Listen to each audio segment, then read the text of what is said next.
మననాత్రాయతే ఇతి మంత్రః.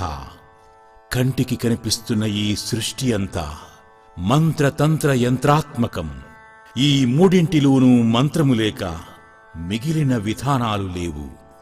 మంత్రము బీజాక్షరాలతో కూడి ఉంటుంది. మంత్రవేత్త, మంత్రద్రష్ట మంత్రములలో దాగిన బీజాక్షరాలను ఉపాసన చేసి వాటి వెనుక గల అధిష్టాన దేవతలను దర్శనం చేసిన వారు ఋషులు అవుతున్నారు. మంత్రదీక్షను శక్తివంతులైన దీక్షా గురువుల నుండి మాత్రమే గ్రహించవలసి ఉన్నది. ఈ నేపథ్యంలో ఆందోళనతో నిండిన ఈ ప్రపంచానికి శాంతిని కలిగించే విధానంలో మంత్రమూర్తులైన గురుస్వరూపాల ముఖతః మంత్రోచ్చాటన, దాని విధి విధానాలను ప్రామాణికంగా శాస్త్రబద్ధంగా స్వామీజీల ద్వారా, గురువుల ద్వారా మంత్ర విశిష్టతను, ఆ మంత్ర అధిష్టాన దేవత గురించి విపులంగా విశ్లేషణాత్మకంగా వివరించే కార్యక్రమమే మంత్ర మహిమ.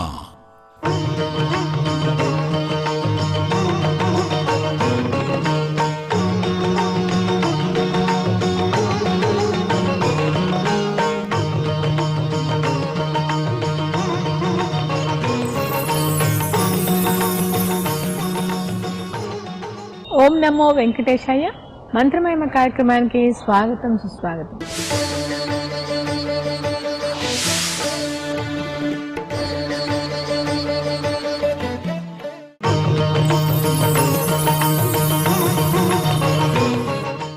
మంత్రమహిమ ధారావాహిక 150 ధారావాహికలు అనేటువంటి సంఖ్యా విశేషం చాలా విశేషం. సంఖ్యా విశేషంగా 150 ఎపిసోడ్లను అమ్మగారు ఇటువంటి మంత్రమహిమ కార్యక్రమాల్ని సహస్రాధికంగా చెయ్యాలి అని ఆశీర్వదిస్తూ ఉన్నాం. ఆ 15వ సంఖ్యకు విశేషమైనటువంటి లక్షణము మనకు వేద ఇతిహాస పురాణాలన్నీ కూడాను చెబుతున్నప్పటికీ ఒకే వాక్యంతో ముగించాలి అంటే అది లలితా పరమేశ్వరి అమ్మవారి యొక్క సంఖ్య. అమ్మవారి అక్షరాలు 15, అంటే పంచదశి మహామంత్రం అంటాం. ఈ 150 ఎపిసోడ్లలో ప్రతి 15 ఎపిసోడ్లకు ఒక్కొక్క అక్షరం చొప్పున మనం తీసుకున్నా ఇది బ్రహ్మ విద్యగా, బ్రహ్మ మంత్రమహిమ అంటే బ్రహ్మ మహామంత్ర మహిమగా ఈ యొక్క శక్తి లోకానికి వ్యాపించాలి. అదే ఈ యొక్క 150వ ఎపిసోడ్ పూర్తి చేసుకుంటూ కొత్తదైనటువంటి మళ్ళీ ఆరంభ మంత్ర మహిమ శక్తికి ప్రవేశిస్తున్నటువంటి వారికి అందరికీ అమ్మగారికి ఆ శక్తిని ఇవ్వాలి. ఇలాంటి ధారావాహికలు పంచదశ క్రమంలో అనేక పంచదశ సహస్రాలు చేసుకోవాలి అని చంద్రమౌళీశ్వరుని ప్రార్థిస్తూ ఆశీర్వదిస్తున్నామమ్మ.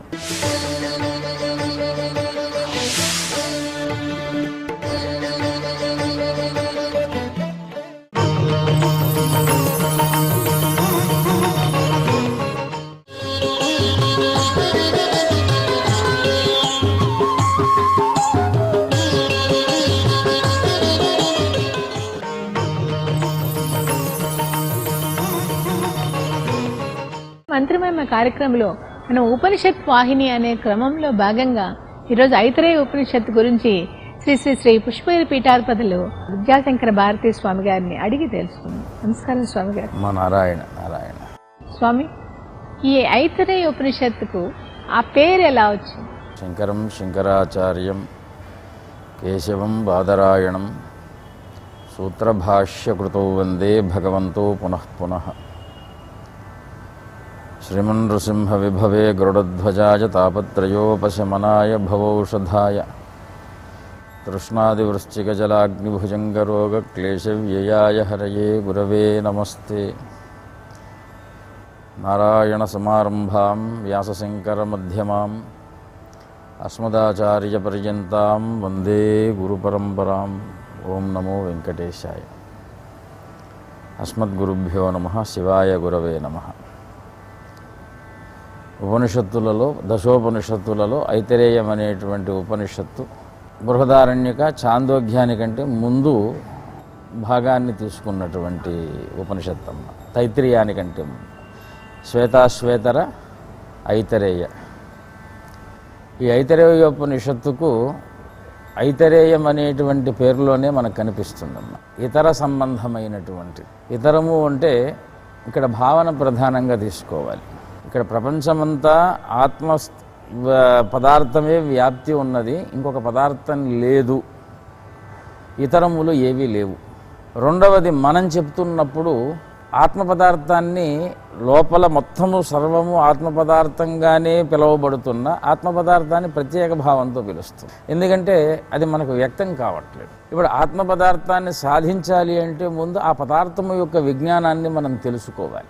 ఈ విజ్ఞానాన్ని తెలుసుకోవటానికి ఒక మార్గము కావాలి, ఒక స్థానము కావాలి. ఆ స్థానం ఏమిటి అని మనం పరిశీలన చేస్తే అహం బ్రహ్మాస్మి అనేటువంటి రెండు పదార్థాలు, ఒక వాక్యాలు మనకు కనిపిస్తాయి. ఈ రెండు వాక్యాల్లో అహం అనేటువంటిది మనం, ఇతరం కాదు.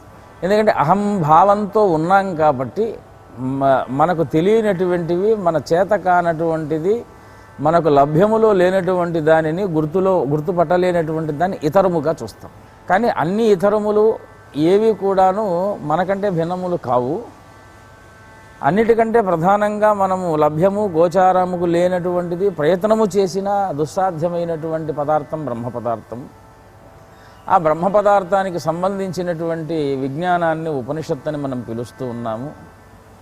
ఆ ఉపనిషత్తు బ్రహ్మ పదార్థాన్ని చెప్పేటువంటి సాధనంగా ఇతర సంబంధమైనటువంటిది ఏది అంటే ఇక్కడ భావన ప్రధానంగా. బ్రహ్మ పదార్థం మనకంటే భిన్నము కాదు, కానీ భావనలో బ్రహ్మను గురించి చెప్పేటువంటిది ఇతర శబ్దం కూడా బ్రహ్మాన్వయం. అంటే ఆత్మ పదార్థం, పరమాత్మ, బ్రహ్మ, దీనికి సంబంధించినటువంటి ఒక జ్ఞాన భాండాగారాన్ని చెప్పేటువంటి ఉపనిషత్తు ఐతరేయ ఉపనిషత్తు. దీనికి ఋగ్వేదానికి సంబంధం ఏంటి? దీనికి ఋగ్వేదానికి సంబంధం ఋగ్వేదంలో భాగమమ్మ. యజుర్వేదంలో మనము ఈశావాస్య, కేన, కఠ ఇట్లా దశోపనిషత్తులు ఒక్కొక్క వేదానికి అంతర్భాగాలుగానే వేదాంత భాగాలుగా. వేదం ఎప్పుడు 3 భాగాలుగా ఉంటుంది: బ్రాహ్మణములు, సంహితములు, ఆరణ్యకములు. ఆరణ్యక భాగాలలో ఎక్కువగా ఉపనిషద్ భాగాన్ని ఉటంకిస్తూ వస్తారు. ఎందుకంటే ఈ ఉపనిషద్ భాగం ఉపాసన భాగం, సంహిత భాగాలని మంత్ర భాగాలు, బ్రాహ్మణ భాగాలని కర్మ భాగాలు.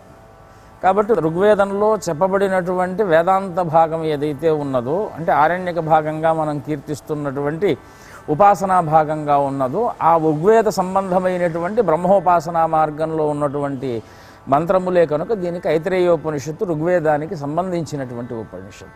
ఈశావాస్యాదిగా మనం తీసుకున్నాం అనుకోండి, అది శుక్ల యజుర్వేదానికి సంబంధించి. కొన్ని కృష్ణ యజుర్వేదానికి సంబంధించిన తైత్తిరీయం కృష్ణ యజుర్వేదంలో ఆరణ్యక భాగంలో వచ్చేటువంటి ఉపనిషత్తులు. అలాగా ఈ యొక్క ఐతరేయోపనిషత్తు అనేటువంటి ఉపనిషత్తు ఋగ్వేద సంబంధమైనటువంటిది. అందుకే దీంట్లో చిన్న మాట చెప్పి ఈ ప్రశ్న పూర్తవుతుందాం. ప్రజ్ఞానం బ్రహ్మ, అహం బ్రహ్మాస్మి, తత్వమసి, అయమాత్మ బ్రహ్మ. మరి ఈ వేదాలకు సంబంధించిన ఉపనిషత్తులు ఏం చెప్తాయి అంటే ఆ వేదానికి సంబంధించిన మహావాక్యము యొక్క పుష్టి, దాని బలాన్ని, ఆ ఉపాసన మార్గాన్ని చెప్తాయి.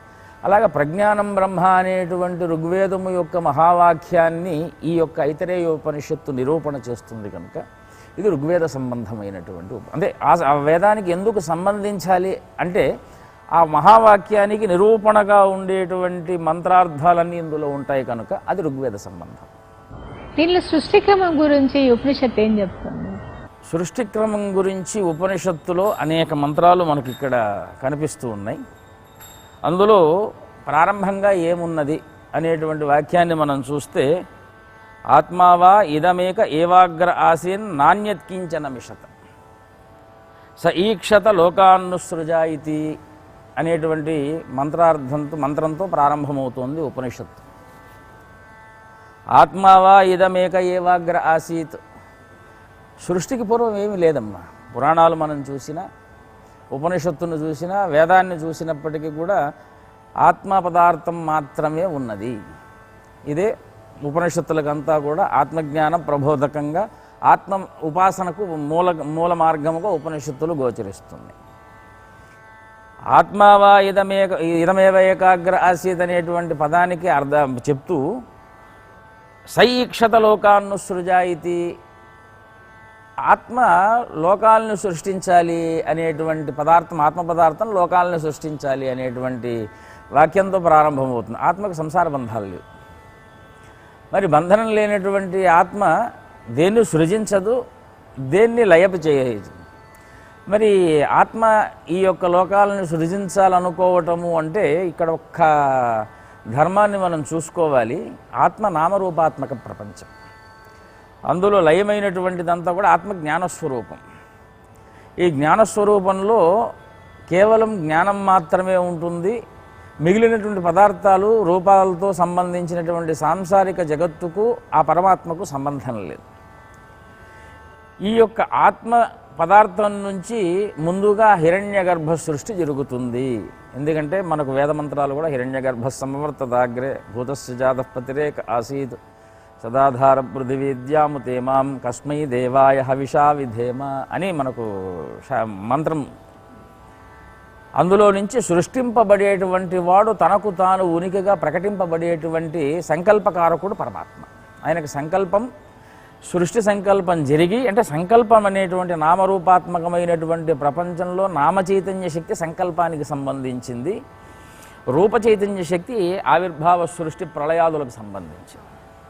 ఈ రెండు కూడా ఆత్మలో ఉంటాయి. ఆయన ఈక్షత ఇవన్నీ చూస్తూ ఉంటాడు, సాక్షిభూతంగా ఉంటాడు. ఈ నామరూపాత్మకమైనటువంటి జగత్తులో నుంచి ఎప్పుడైతే సంకల్ప శక్తి ఆవిర్భవిస్తుందో ఆ సంకల్ప శక్తి హిరణ్య రూపాత్మకమైనటువంటి రూపాన్ని పొందుతుంది. ఇది ప్రథమంగా సృష్టి క్రమం. అందుకే మహన్యాసాన్ని మనం గమనిస్తే తన్మేమ నశివ సంకల్పమస్తు, ప్రజ్ఞానానికి మోక్షానికి సంసారానికి రెండింటికి సంకల్పమే ప్రధానం. ఈ ఉపనిషత్తులో అత్యంత ప్రధానంగా మనకు చెప్తున్నటువంటి మాట ప్రజ్ఞానమే బ్రహ్మగా, అంటే సంకల్పాన్ని మనం నియంత్రించుకోవటమే. ఆ సంకల్పం ద్వారా సృష్టిక్రమం ఎలా జరుగుతుందో అది చెప్తూ అందులో పుట్టినటువంటి సంకల్ప శక్తి ఆత్మ పదార్థంలో ఆత్మావా ఇదమేక ఏవాగ్ర ఆసీన్ నాణ్యత్కించన మిషత, ఇంకొక పదార్థంగా వేరుగా లేదు. కానీ స ఈక్షత లోకాలను సృజాయితీ, లోకాలను సృష్టి చేయాలనేటువంటి సంకల్పం కలిగింది అని మనకు మంత్రం. స ఇమాన్ లోకాను సృజత, ఈ లోకాలన్నీ కూడా ఆయన సృష్టి చేయ సంకల్పాన్ని ఆరంభించాను. ఈ సంకల్పంలో సకల లోకాలని కూడా కేవలం పరమాత్మ కదండి, సర్వజ్ఞుడు, సర్వశక్తి సమన్వయుడు ఆత్మ పదార్థం. అందులో నుంచి మాయా అనే సంకల్పానికి ఇంకో పేరు మనం చెప్పాలి అంటే ఎక్కడైతే విజ్ఞానం ఎక్కువగా ఉంటుంది, అంటే విజ్ఞాన స్వరూపమై ఉంటుందో అక్కడ మాయా పదార్థం తప్పకుండా ఉంటుంది. పరమాత్మ శక్తి మాయ, దానిలో నుంచి ఈ లోకాలన్నీ కూడా ఉద్భవించడానికి ఆరంభించను. అలాగా వారి సంకల్ప మాత్రము చేత ఈ లోకాలన్నీ కూడా ఉద్భవించినవి. ఆ లోకాలు ఏవి అనేటువంటివి మళ్ళీ శ్లోకాల్లో చెప్తున్నారు. స ఇమాన్ లోకాన్ అసురజత అంభో మరీచిర్ మరమాపో అధోంబ పరేణ దివం జౌ ప్రతిష్టాంతరిక్షం మరీచయ. అంబస్సు మరీచి, జౌహు దివము, అంతరిక్షము ఇవన్నీ కూడాను ఆయన సృష్టిస్తూ పృథివీ మరోయ అధస్తాత్ ఆపహ, ఈ లోకాలన్నీ ఆయన సృష్టించాడు. 4 లోకాలు. దీని అర్థాలు ఏంటి గురువుగారు? అంబ శబ్దము చేత అప్ అనేటువంటి శబ్దము చేతనే పిలవబడుతుంది. ఇది శంకర భాష్యాన్ని ఒక 2 ముక్కలు మనము స్మరించుకుందామమ్మా. సైక్షిత్వ ఆలోచ్య సహ ఆత్మ ఇమాన్ లోకాన్ అసురజత సృష్టవాన్, ఆత్మయే ఈ లోకాలన్నింటినీ కూడా సంకల్పము చేసి సంకల్ప మాత్రం చేత ఈ లోకాలన్నింటినీ కూడా సృజింపజేసింది. ఎలా సృజింపజేశారు ఆత్మ పదార్థం అంటే, పరమాత్మ ఎలా సృజించాడు అంటే అంభో మరీచిర్ మరమాపు అధో అంబః పరేణ దివం జౌహు ప్రతిష్టాంతరిక్షం మరీచయ పృథివీ మరోయ అధస్తాత్త ఆపహ. ఈ విధంగా ఒక్కొక్కటి పైనుంచి వరుసక్రమంగా సృష్టించుకుంటూ వస్తున్నారు. తస్మాత్ కాన్ లోకాన్ అసృజత, ఏ లోకాలని సృష్టించారు అని శంకర భగవత్పాదులు చెప్తున్నారంటే, ఆకాశాదిక్రమేణ, ఆకాశాదిక్రమంగా అండముత్పాద్య, అండం హిరణ్య గర్భాండం సంకల్పము చేత సమిష్టిగా లోకాలన్నీ కూడాను ఆ అండంలో పంచీకృతమైనటువంటి మహాపంచభూతాకారం, అపంచీకృతమైనటువంటి భూతాకారంలో ఉన్నాయి. ఈ అపంచీకృతమైనటువంటి వాటిని ఆకాశాదిక్రమేణ, ఆకాశముగా అండముత్పాద్య అంబ ప్రభృతీన్ లోకాన్ అసృజత. ఇది శంకరుల వారి వాక్యం. ఆకాశాదిక్రమంగా సృష్టిస్తున్నారట. తంత్ర కాదమ్మ, నారాయణోపనిషత్తుని మనం తీసుకుంటే పరమాత్మలోకము అంటే పరబ్రహ్మలోకం ఎక్కడుంది అంటే అంబస్య పారే భువనస్య మధ్యే నాకస్య పృష్ఠే మహతో మహీయాన్ అని మనకు చెప్తున్నారు. స్వర్గలోకం మళ్ళీ వేరు. స్వర్గలోకాలు సంసారాది లోకాలతో ముడిపడి ఉన్నటువంటిది. అంబలోకము అనేటువంటి దానికి పరిపూర్ణమైనటువంటి విరాట్ స్వరూపము యొక్క శక్తిని అంబలోకముగా పిలువబడుతోంది. అందుకే వారి వాక్యాలు 2-4 వాక్యాలు వింటే ఈ లోకాల యొక్క పరిపూర్ణమైనటువంటి అర్థావగాహన మనకు కలుగుతుందని శంకర వాక్యం. ఎందుకంటే ఉపనిషత్తుకు శంకర భగవత్పాదుల యొక్క వాక్యం సప్రామాణికం. అందుకు అంబ ప్రభృతీన్ స్వయమేవ వ్యాచస్తే శృతి అదహ తం అంబశబ్దవాచ్యో లోకః పరేణ దివం ద్యులోకాత్ పరేణ పరస్తాత్ సహ అంబశబ్దవాచ్య లోకః అపాంభరణాత్. అక్కడ పరమాత్మ యొక్క పరిపూర్ణమైనటువంటి అబ్శబ్దము అంటే పరిపూర్ణమైన ఆత్మ శక్తి. అది జ్ఞానస్వరూపం కావచ్చు, ప్రజ్ఞానస్వరూపం కావచ్చు, విరాట్ రూపం కావచ్చు. అది అప్శబ్దము చేత పిలవబడేటువంటి ఇప్పుడు అంబం, దివం, ఆకాశం, గగనం, ద్యౌహు, ఖం ఈ పేర్లతో అంబశబ్దము చేత ఆకాశం చెప్పబడుతుంది. అంటే ఎంతవరకు వ్యాపించి ఉన్నదో మనకు తెలియదు, కానీ లోకాల పై వరకు వ్యాపించి ఉన్నటువంటిది. ఇక్కడ మనకేం చెప్తున్నారు అంటే అదహ తం అంబశబ్దవాచ్యో లోకః పరేణ దివం.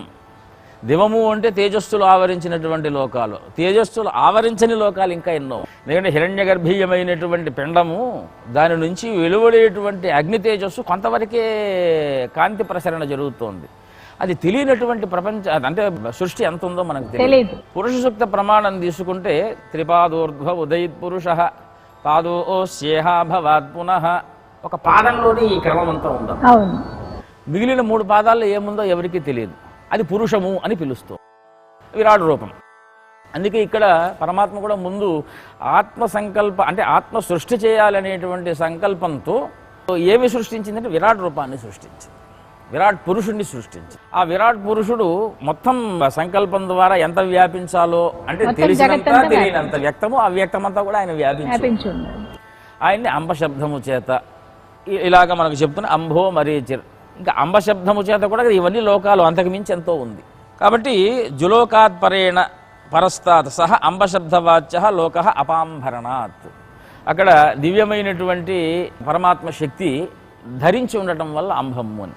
ఇక్కడ అంబో మరీచిర్ మరమాపో ద్యౌహు అనేటువంటి క్రమాన్ని చెప్పుకుంటూ వచ్చారు కదండి. జౌహు ప్రతిష్ట ఆశ్రయ తస్య అంబసః లోకస్య జులోకాత్ అధస్తాత్ అంతరిక్షం యత్ తత్ మరీచయః.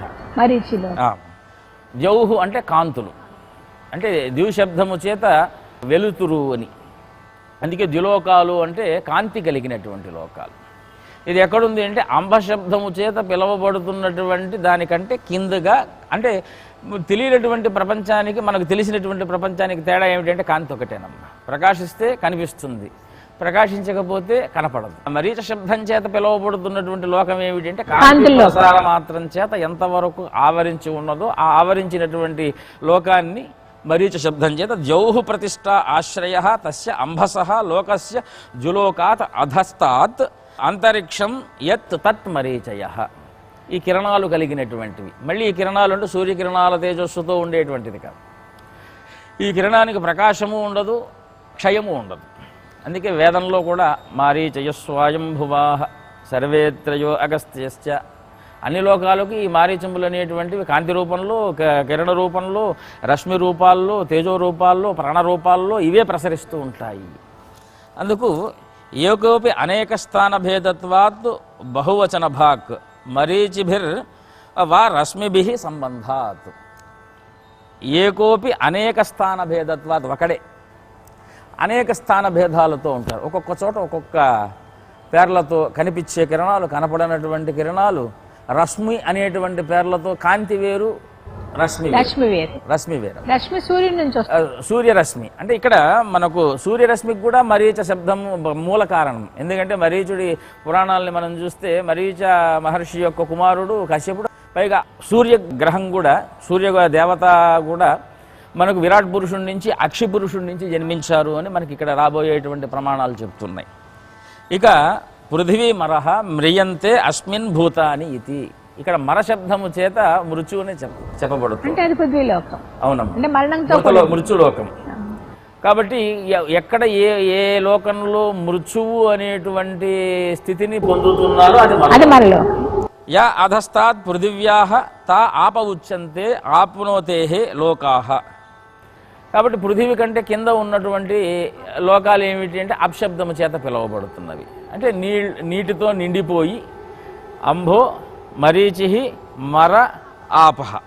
నీటి లోకాలతో పంచభూతాత్మకత్వం లోకానాం తథాపి అబ్బాహుళ్యాత్ అబ్బాహుళ్యాత్ అంటే నీరు యొక్క శాతం ఎక్కువగా ఉండటం చేత పృథివి కంటే కింద ఉండటం వలన అప్ నామభిరేవ అంభో మరీచిర్ మరమాపహ ఇది ఉచ్యంతే. ఈ లోకాలు ఇలా ఉన్నాయి. ఇవే జగత్తుకు మూలమైనటువంటి సృష్టి క్రమాన్ని చూపేటువంటి సకల ప్రాణికోటి నివసించేటువంటి లోకాలుగా ఆత్మ పదార్థము. ఇక్కడ ఆత్మ పదార్థానికి సృష్టించింది అంటే విరాట్ స్వరూపాన్ని సృష్టిస్తే ఆ విరాట్ స్వరూపం మిగిలినటువంటి హిరణ్య గర్భమైనటువంటి అక్కడ బ్రహ్మేమో ఆయన నిర్విశేష బ్రహ్మ, ఈయన సవిశేష సగుణాకారం. కాబట్టి ఈయనే సృష్టించాడు అనేటువంటి అర్థాన్ని మనము ఈ బ్రహ్మను ఉపాస బ్రహ్మ, ఆయన ఉపాస్య బ్రహ్మ. ఈయన ఉపాసన చేయటం వల్ల ఈ లోకాన్ని చేరితే ఈయన సుఖపురుషుడు, ఆయన ఆనంద పురుషుడు. కాబట్టి ఈ సృష్టి క్రమాన్నంతా చేసినటువంటి ఆయన ఎవరు అంటే హిరణ్య గర్భమైనటువంటి సవిశేష బ్రహ్మగా మనం తెలుసుకోవాలి. ఈ విధంగా ఈ లోకాలన్నింటినీ కూడా సృష్టించారు. దేవతలందరికీ హవిస్సులు ఇస్తారు కదా, ఈ హవిస్సులన్నీ ఎందుకు ఇస్తారు, దాని పరమార్థం? ఈ హవిస్సులు ఎందుకు ఇస్తారు అనేటువంటి మంత్రాన్ని కూడా మనకి ఇందులో ఇచ్చారమ్మా. ఈ లోకాలన్నీ సృష్టించాడు పరమాత్మ. ఈ పరమాత్మ సంకల్పం చేత హిరణ్య గర్భం నుంచి అంభో మరీచిర్ మరమాపు ఇవన్నీ కూడాను కలిగాయి అని చెప్పి మనం చెప్తాం. ఈ లోకాలు సృష్టించిన తర్వాత లోకపాలకులను సృష్టించాలి కదండి. ఎందుకంటే అవన్నీ కూడా నియంత్రణ తప్పకుండా ఉండాలి. ఈ నియంత్రణ తప్పకుండా ఉండటానికి లోకపాలకుల్ని సైక్షత ఇమేను లోకాహ లోకపాలాన్ నసురజత ఇతి, లోకపాలకులను సృష్టించాడు. సోధ్యేవ పురుషం సముద్ధృత్య ఆమూర్ఛయతు. ఈ లోకపాలకుల్ని సృజించిన తర్వాత వారికి కావలసినటువంటి నివాసం ఒకటి కావాలి. ఆ నివాసాన్ని ఏం చేశారు, ముందుగా వాళ్ళు సృష్టి జరిగిన తర్వాత పరమాత్మ దగ్గరికి వెళ్ళి వేడుకున్నారు. ఎవరంటే ఆ సవిశేష బ్రహ్మ విరాట్ పురుషుడి దగ్గరికి పోయి మాకు నివాసం కావాలి అని వేడుకుంటే ఆయన ముందు గోరూపమైనటువంటి పిండాన్ని చూపించారట. ఇది వాళ్లకు సంతృప్తికరంగా లేదు. ఇది నోయమలమితి, మాకు ఇది సంతృప్తికరంగా లేదు అంటే అశ్వమానయత్త, దాన్ని కూడా వాళ్ళు చూశారు. నోయమలమితి అని చెప్పి దాన్ని కూడా నిరాకరించారు. ఆ తర్వాత పురుషుణ్ణి తీసుకొచ్చారు. సుకృతం బతేతి, చాలా బాగుంది ఎందుకంటే విరాట్ పురుషుణ్ణి పోలి ఉన్నటువంటి ఆకారం కదా అని చెప్పి వాళ్ళు సంతోషించి ఈ నివాసం మేముంటాము అని ఈ పురుషాకారాన్ని, ఇక్కడ లింగభేదం చేత స్త్రీ పురుషులుగా మన లోకం కీర్తిస్తున్న అంత పురుషాకారం. అందుకంటే అంగాలు ఏవైతే ఉన్నాయో అవన్నీ పురుష ప్రకృతి. కాబట్టి అగ్నిర్వాగ్భూత్వ ముఖం ప్రావిశత్ ఇలాగా అన్ని మంత్రాలు మనకు రాబోతున్నాయి. ఇవి ఆయా స్థానాల్లో చేరుకున్న తర్వాత మిగిలిపోయినటువంటివి రెండు. ఏవి అంటే ముందు పరమాత్మ విరాట్ పురుషుణ్ణి సృష్టించగానే వాటిల్లో ఆకలి దప్పికలు అనేటువంటి సంసారానికి సంబంధించిన రెండు హేతువులు ఆ విరాట్ పురుషుల్లో పెట్టాడు. ఎందుకంటే సృష్టి క్రమానికి మూలమైనటువంటి ఈ దేవతలు వారి వారి నివాస స్థానమైనటువంటి పురుషదేహంలో చేరిపోయిన తర్వాత ఆకలి దప్పికలు శేషంగా మిగిలిపోయాయి. అప్పుడు వెళ్ళి ఆ విరాట్ పురుషుణ్ణి కోరాయి. పరమాత్మ ఆకలి దప్పికలు చూసి మీకు ప్రత్యేకమైనటువంటి స్థానాన్ని కల్పించడానికి అవకాశం లేదు కనుక ఏ ఏ స్థానాల్లో ఏ ఏ దేవతలకు ఈ యొక్క హవిర్భాగాలను సమర్పిస్తూ ఉంటారో వారిని ఆశ్రయించి మీ యొక్క స్థానాన్ని ఏర్పరచుకోమని చెప్పి చెప్పారు. అందుకే మనకు పురుష సూక్తాన్ని ప్రధానంగా తీసుకుంటే సమయాన్ని దృష్టిలో పెట్టుకొని యజ్ఞేన యజ్ఞమయజంత దేవాహ తాని ధర్మాని ప్రథమాన్యాసన్ అని మనకు చెప్పబడుతుంది. యజ్ఞ భాగాలు హవిస్సులన్నీ ఏం చేయాలి అంటే ప్రతి దేవతలకు వాళ్ళకి ఏమి ఆకలి దప్పికలు, మనకు కూడా ఆకలి దప్పికలు ఇవన్నీ కూడాను ప్రధానమైనటువంటివి కావు, కానీ సంసారంలో ముఖ్యమైనటువంటి. మనం సాధనతో ఈ ఆకలి దప్పికలను కూడా జయించగలమని చెప్పి పురాణాది ఉపనిషత్ ధర్మాలు చెప్తూ ఉన్నాయి. అంతర్ముఖంగా పరమాత్మ ధ్యానం చేస్తూ ఉంటే ఇవన్నీ కూడా కొంతకాలానికి సంసార విముక్తుడైనటువంటి జీవికి ఆకలి దప్పికలు అనేటువంటివి పీడించవు. కానీ సృష్టి క్రమంలో మనం సాధనలో ఒక స్థాయి చేరేంత వరకు ఆకలి దప్పికలు ఉండాలి. అది మన దేహంలో మనం ఆహారాన్ని తీసుకున్నా, మనం లోకంలో ఉండేటువంటి ధర్మాలను ఆచరిస్తూ యజ్ఞయాగాది క్రతువులు చేసినా ఇదంతా కూడా ఆ దేవతల స్థానంలో ఆకలి దప్పికలు కూడా దేవతా స్థానాలే. కాబట్టి వారికి ఆ స్థానాల్లో ఏ దేవత పేరు చెప్తే ఆ దేవతను ఆశ్రయించి ఈ ఆకలి దప్పికలు స్థానాన్ని ఏర్పరచుకుంటాయి అని ఉపనిషత్ అర్థం మనకు చెప్తున్నది. అందుకు దేవతలకు హవిర్భాగాలని సమర్పించమని, సమర్పించిన దానివల్ల ఆ స్థానాల్లో అందరికీ దేవతా పూజాక్రమాలు ఉన్న ఆకలి దప్పికలు అనేటువంటివి సర్వసామాన్యంగా అంతా వ్యాపించి ఉన్నాయి కనుక ఆ దేవతా సంతుష్టి క్షుత్పిపాస అనేటువంటి దేవతా సంతోషార్థం హవిర్ప్రధానం. చాలా ధన్యవాదాలు గురువు గారు. చాలా బాగా ఈ ఎన్ని విపులీకరించి ఉపదేశత్ అంతా చాలా బాగా చెప్పారు స్వామి. ఇది ఈనాటి మంత్రమేమ కార్యక్రమం. ఓం నమో వెంకటేశాయ. చంద్రుడు మనస్సని, సూర్యుడు ప్రాణమని, ఇది అగ్ని అని, ఇవన్నీ ఎందుకు చెప్పారు గురుగారు? ఎందుకు ఆ విధంగా మనల్ని పోల్చాల్సి వచ్చింది? ప్రథమ మంత్రంలోనే ప్రమాణం చూపిస్తున్నటువంటిది ఇమాన్ లోకాన్ అసృజత, లోకాలను సృష్టించారు అని.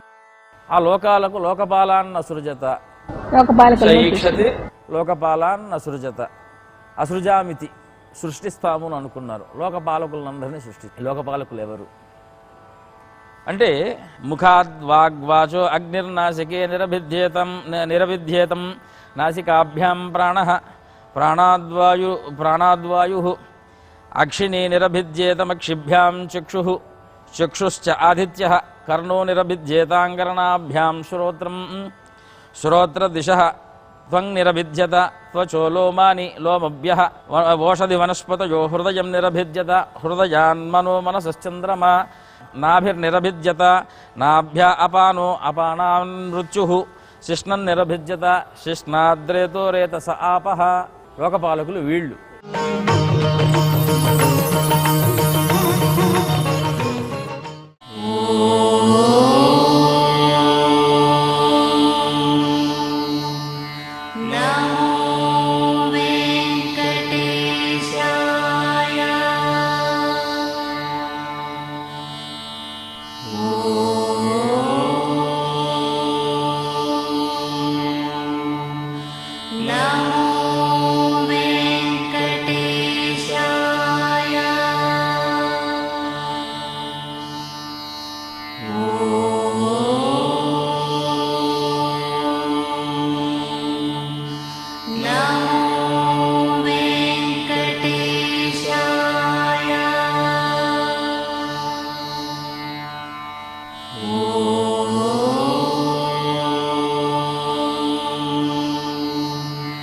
No.